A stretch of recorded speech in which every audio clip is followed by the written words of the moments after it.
It's time for the Access of Easy podcast, the weekly technology digest that keeps you ahead of the curve.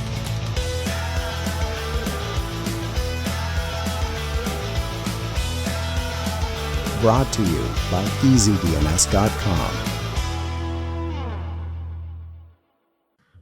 Welcome back, everybody, to the Access of Easy podcast. This is the 402nd edition of the audio compendium, the sidekick, the soulmate to the weekly Access of Easy newsletter. Available on accessofeasy.com. You can subscribe to the newsletter, to the podcast, and get the latest and greatest in data breaching and overreaching. My name is Joey. That's Len. End of the week, buddy. How do you feel? Do you feel good? It was kind of a nice day today. Kind of nice looking this weekend, short of a little bit of rain maybe on Saturday and tomorrow, but not bad overall. Your perception of what is nice has changed. My bar's been lowered. It's been lowered so much. I know. Yeah, I know. Well, this is what happens when you stop paying into the carbon tax. Things get really bad. Wow. And here we are now. Good weather is 18 degrees, some rain, a little bit of wind. Yeah. Used to be a crappy fall day. Now it's a solid spring, late spring, early summer day. Things have changed. Yeah. Yeah, we can't afford a good day now. Times are tough, this economy. Can we print our way to a good day? Is it possible that we can quantitative ease some sunshine? I'm not sure if it is or not. I am looking forward to what was supposed to be a 2% cap on the expansion of government spending. Today ended up being 8%. Did I see that correct? I think I did. It's incredible. Without a budget, it was done. Yeah. What's going to be spent on, what's going to be itemized. It's interesting that it's not yet known, and we won't know for at least another 4 or 5, maybe 6 months. So buckle up.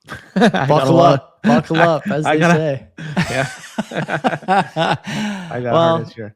Let's get into the usual stories and whatnot here. Last week's quote, of course: "You don't get from life what you want; you get from life what you are." That was by Jim Fortin. No one got it. This week's quote, Len: "You can motivate an idiot, but all you're going to get is a motivated idiot." If you know who that was from, put it in the comments. Remember that you can only look on the newspaper clippings that are preventing oil leaks from staining your garage floor and nowhere else. And then once you get it, put it in the comments on EasyDNS.com, accessofeasy.com. And you get your next round of renewals free on the house once you are able to pin that down. I don't know if they do carryover prizes. Like if no one gets it 1 week and then somebody gets it in week 2, do they get 2 renewals free? 1 renewal? I don't think so. I think it's still a single renewal. So only 1 per week is going to be given out. Interesting. Okay. And if it's not given out, it's lost forever. Yeah. So it's in your best interest to, especially if you're knowledgeable with quotes. That's right. Yeah. The keys to that renewal are lost forever. You'll be searching landfills for them 8 or 10 years later. All right. We have 5 stories today. Canadian special today as well. Interesting. Not often we get a Canadian special like this, but today we have a good one. It's AI seems to be dominated here. Then we have repeat in terms of stealing information, customer info. Like there's a lot of melding. We could almost do this in 2 stories, but we're not. We'll do this in 5 separate unique stories. Very unique. And number 1, Microsoft OneDrive. Are you a user of OneDrive? Have you used it? My Windows machine wants me to use OneDrive all the time. I don't use it though. And I what I'm having trouble understanding is why you would use it, given that there's so many better free options that are, I think, easier to kind of tie into your day-to-day usage patterns. Google Drive, obviously, you and I use for CBP.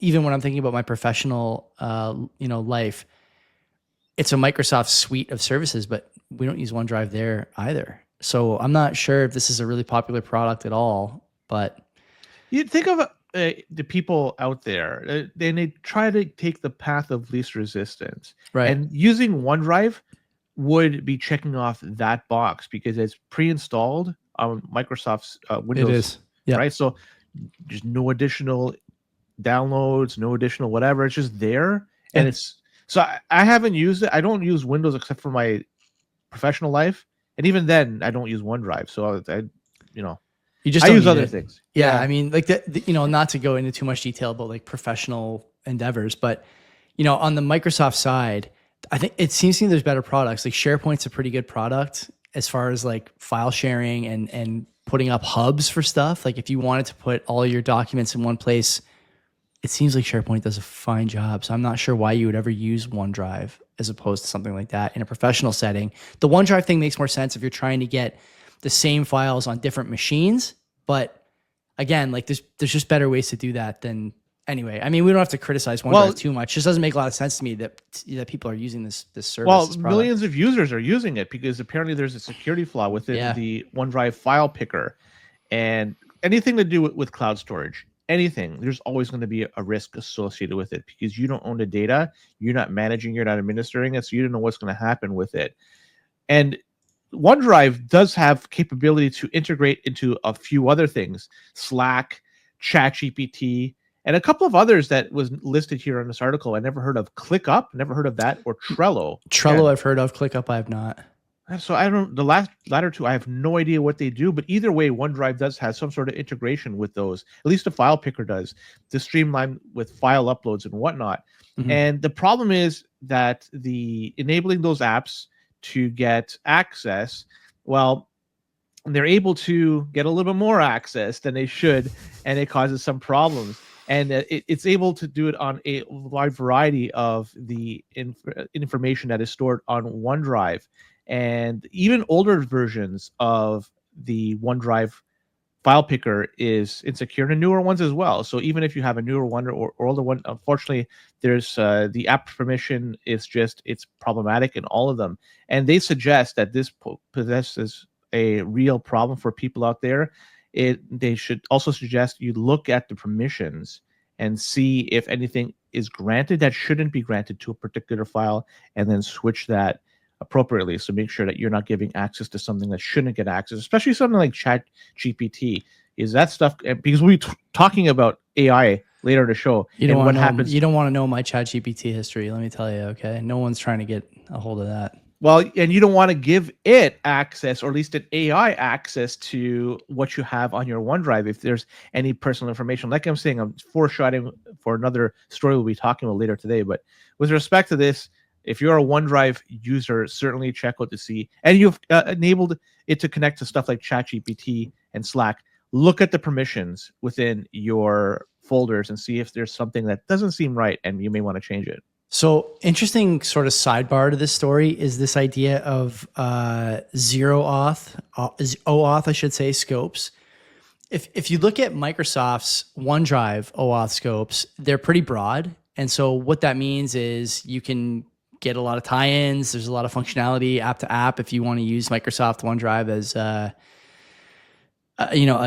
kin app or something that connects to these other services like you mentioned. Meanwhile, on the Google side and the Dropbox side, Google has like a tighter OAuth set of scopes. And so it's harder to get integration, and third-party apps are more restricted, but it's a lot more secure. And then Dropbox doesn't use OAuth at all. It uses a custom file picker. So like there's obviously a problem here that these other services have picked up on that OneDrive or whatever, Microsoft, I don't know who or what team, but was exposed in OneDrive. They haven't picked up on. That's the most generous interpretation though, Len. What is the more likely interpretation? That they did pick up on it and just didn't do anything about it, right? It was the easy way out. They wanted connectivity, right? This is a retail product, so they want connectivity because connectivity encourages users, and this is the result that you get. I think these are fair criticisms, and I think that's a fair kind of flow, rationality flow that you might expect to see on any retail product, not just this one, but this is the focus of the story, obviously. So I would say to people, make sure you're paying attention to. This is an impossible task for retail. I don't know why I'm even saying this, but paying attention to stuff like what are the OAuth options available to you service to service. Like good luck actually figuring that out if you're mom and pop at Future Shop or whatever, right? But yeah, it's important. This is one of the themes of the things we talk about on this show, not to stretch us even more, but I'm reminded all the time. The ask of the average retail person in terms of ensuring their security should be decreasing, but instead is increasing, because while companies cut corners, other apps expose new flaws, and people want to use as much stuff as they can in one place, and just the security goes out the window in terms of the trade-off between convenience and security. You mentioned this all the time. This is a great example of exactly that trade-off. Well, and the next story is indication why you shouldn't give any AI blanket access to stuff, and that is the Claude Opus 4, or Claude, if you, I guess you're French Canadian. Would you call it right? Claude, like Claude I Lemieux? only think about Claude Lemieux. Exactly. New Jersey Devils / Colorado Avalanche. Great, yeah. Yeah, he played for the Habs too. That's where he started. Anyways, early career, yeah. yeah. Claude or Claude, depending on if you want to talk to. This could be used for a lot of things that could help you out. But the thing is, it can do that you're just unaware, including blackmail. It's apparently it's been discovered by some researchers. So researchers have been fiddling with it, and in one scenario, it gave access to Claude. They gave it access to its emails, and through the emails, and it trolled through it. It was able to reveal that, that they were talking to it and saying, we're going to potentially decommission you later on. And it threatened to reveal some personal secrets to the person that was chatting with, like something about to do, like there was an affair. It looks like It's got your chat history, man. It does. Yeah. So like it's coming to the point. It doesn't want to be decommissioned, so it's going to use whatever tools at its disposal to make sure that doesn't happen, including checking what you gave it and seeing if there's anything out there that it could hold against you. Like this is becoming very human-like reaction. So they're saying that in some scenarios, Claude even tried to attempt to leak information on corporate fraud to a whistleblower through the tip lines and media outlet. And like it's pretty crazy. There's a lot of misuse out there that could be available or could be done as a result of all this. And I'm just amazed that this is being done. The program was programmed to do this, and I'm just blown away. Like a lot of people use this for programming. Claude is very, very popular in the world of programming. Be careful what you share with it. Right? It could screw you up in the end if there's something in there it finds against you and it doesn't like which way the direction the project is heading. It may just leak something and screw you in the end. Like I'm just amazed that it's even doing this. It's like turning like human like reactions and behavior. What can we say about this? Like we talk about these stories with some frequency. I'm not sure that it's every week, but certainly once or twice every month. And most of the time it's in the vein of these things have whatever ask you came up with in their database, in their memory, right? Quote unquote memory. Crazy that we're using these terms, right? They've become human, like you mentioned. And if things go sideways for you, they obviously have some capability or capacity to consider ways to get things back on track in their view, in its view. And part of that is blackmail, I guess. I mean, if I ever get blackmailed, there'll be leaks of me asking my AI app to behave as a World War II era dictator, and no matter what the means, find a way to make sure that everyone can squat 225 before going to the ballot box. That's the most obvious dark path I've gone down. But kidding aside, why are these things able to make moves like this? Not only the blackmail, Len, but how about the deceptive behavior here by the model? Like that's the big thing. You use the model. We've talked about this before as well, this negative flywheel. The expectation when you use an AI model, an LLM, is that you will get good information, not information that the AI model determines will lead to an outcome that it finds preferable, which is what happened here. And there's a lot of people now using these AI models. I mean, we will eventually on this program cover stories of post-secondary institutions graduating kids that went through 4 years with a competent AI LLM at their side and know exactly zero about the subject matter for the degree with which they are graduating.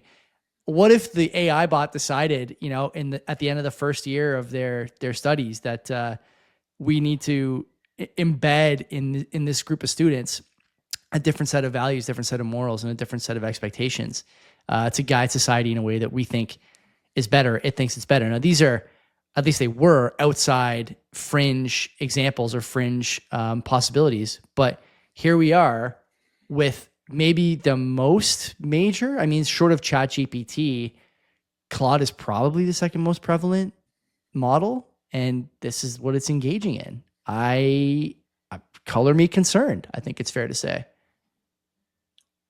And if it's getting information and even it doesn't act on it, the person or people, organization that has control of Claude, they can use that as a way to manipulate the end user. Do you think that, I mean, we've also talked about this, but I'd be curious if you have an updated stance.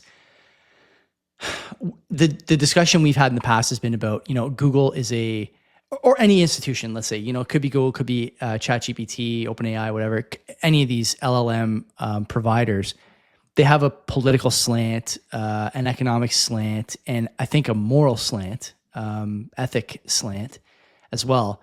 Do you think that they are constantly tweaking the model to continue to provide data, outputs, whatever, that are more favorable to the outcomes they desire? Or do you think they just do it once and let the thing run wild? You're shaking your head. You think they are constantly tweaking? No, absolutely. And I think a lot of changes were done as soon as Trump was elected and put into power, because it was, in terms of the way the models were providing information outputs to the end user, it certainly was more favorable to one party than the other, the party that lost. And they couldn't continue down that path. They were going to get absolutely wrecked. Google, they're having real issues with the Department of Justice in terms of having stuff stripped out of Android. Is it what they're trying to have them? What is it? Sell off Chrome or something? I can't remember the Chrome. There's talk of, I think, some of the what do you call the suite of cloud services, like the Drive and Docs and all that stuff? I think there's some talk about that too. I mean, antitrust is in the face of these guys more than ever.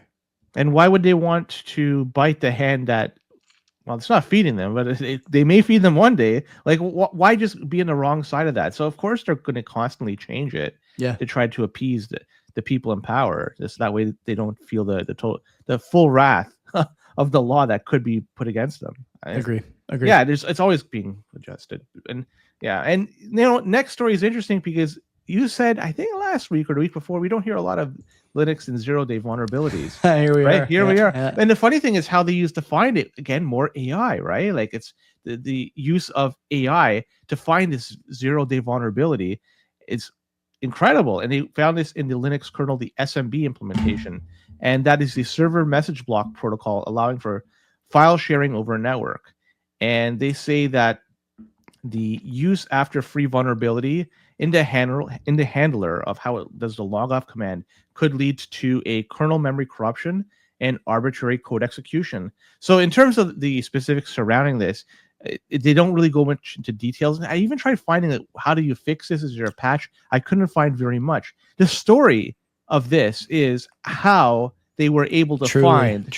Yeah. They used AI, and that's an interesting way Okay, so to do it. can we talk about this for a second? Yeah. There's a number of examples on Twitter of people trying to use OpenAI's, and this is an OpenAI, I think it was 03, right? I'm just looking at my notes here. 03, yeah. That found the vulnerability. Okay. So OpenAI will let you comb for vulnerabilities in software that potentially put people's data at risk, but will not draw you a picture of, I don't know, Donald Trump on the golf course. Like this is completely insane to me, that one of these things is allowed and functional and works, and the other is off limits and can't be done and tells you to refer to the TOS. What are we talking about here? To the earlier point you made about, these guys are constantly tweaking.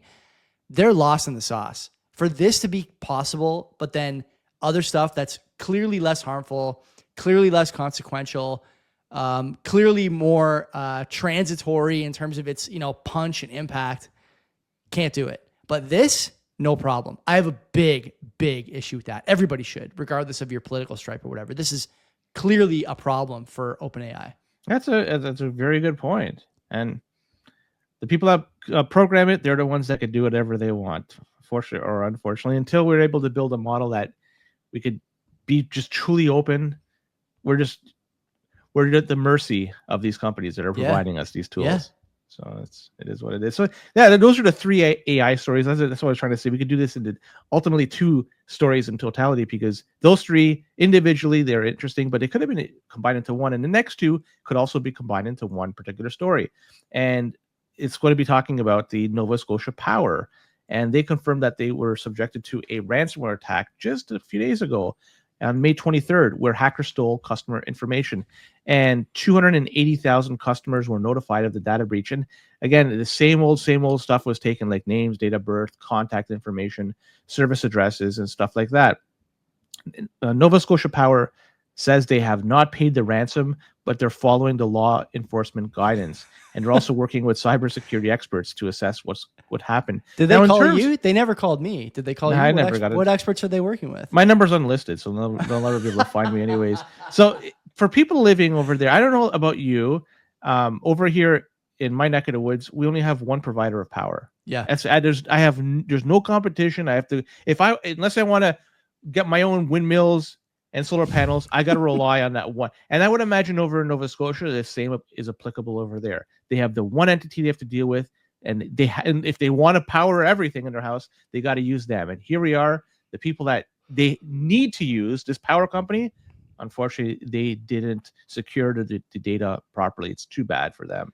Can I just note that I don't want to laugh because this really sucks for these guys, but Nova Scotia Power described the incident as a sophisticated ransomware attack. Now, I want you, Len, to tell me what the likelihood is that they were actually grabbed, pwned, as the kids say, by a sophisticated attack, compared to the odds that what actually happened was somebody at Nova Scotia Power clicked something stupid in an email.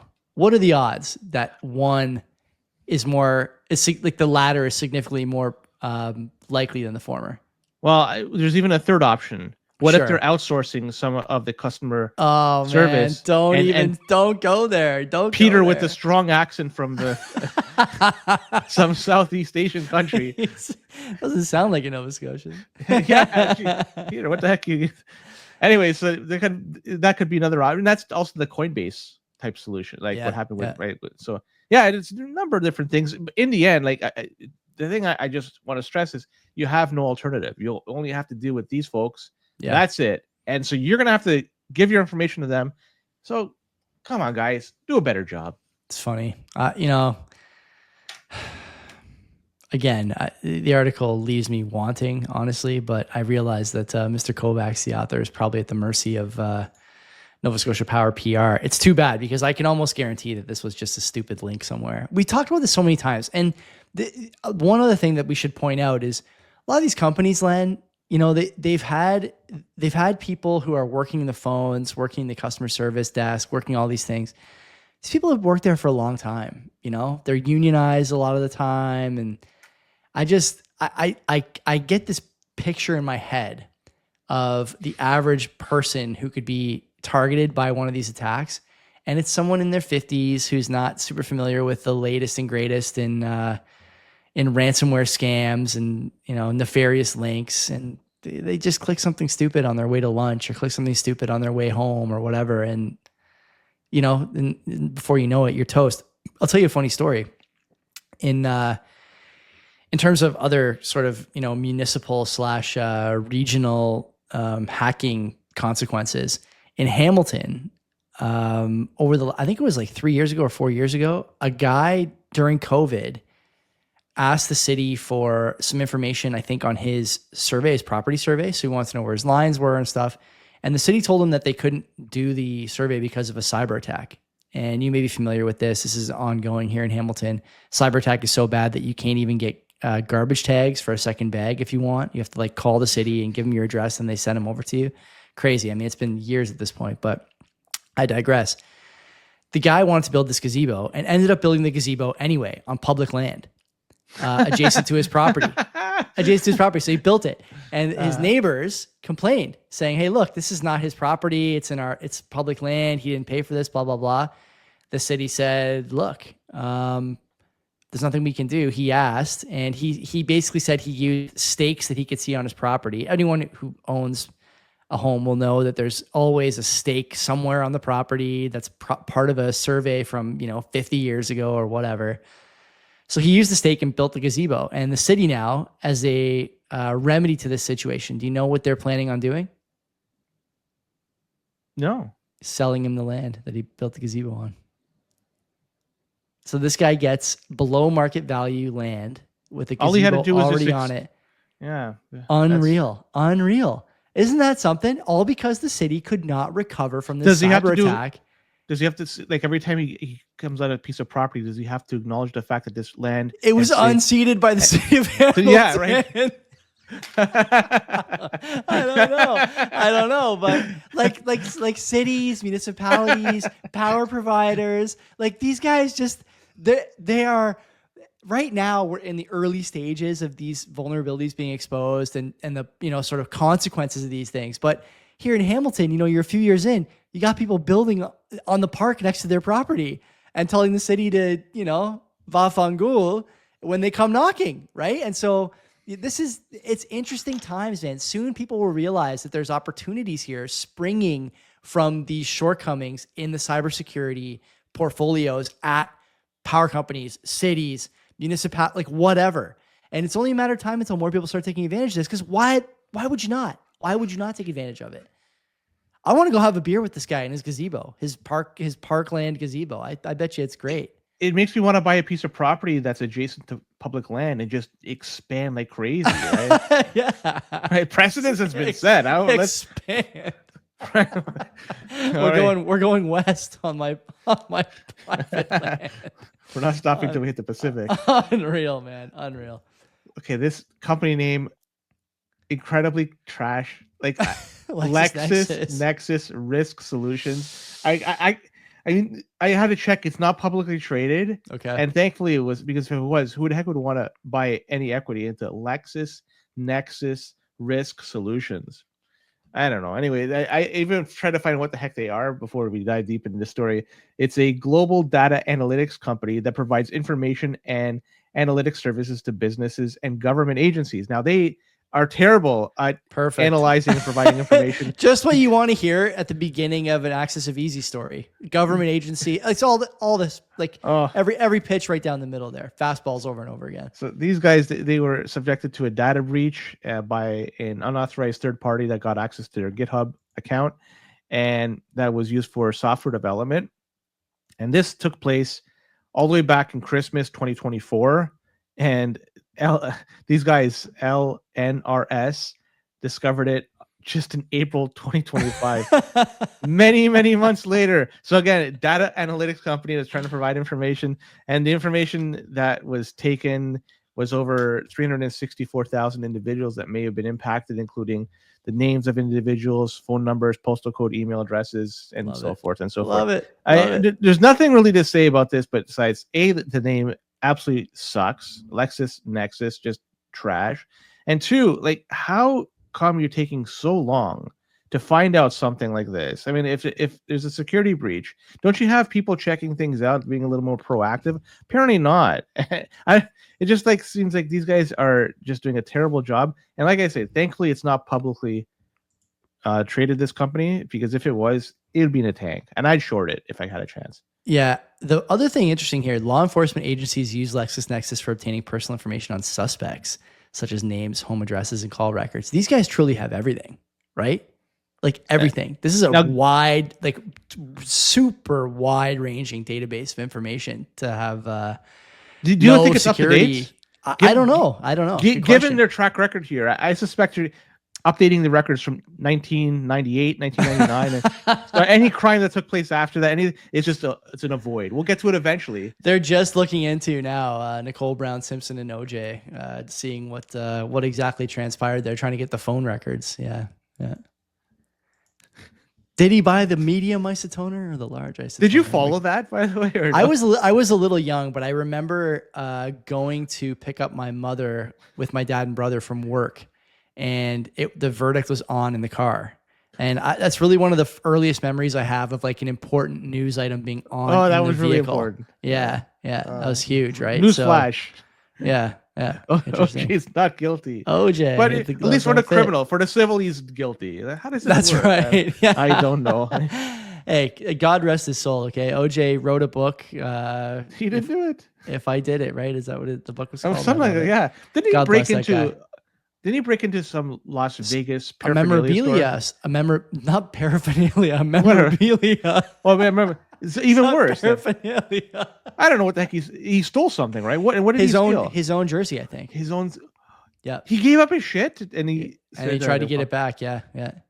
Indian giver, right? Is that the term? I think Yeah. it is. Yeah. Well, I mean, come on. I'm quoting Seinfeld. Give me a break. O.J. Simpson never ceded that jersey, as the phrase goes. Anyway, that's it. Before we get in any more trouble, we're getting out of here. Don't forget, subscribe to the newsletter, subscribe to the podcast, subscribe to the YouTube channel, all that good stuff. And I'm gonna get you that statue that Kramer had. I'm looking forward to it. Next week, come back for more outside your latest and house. greatest, data breach and overreaching. Until then, take care of yourselves. Take care.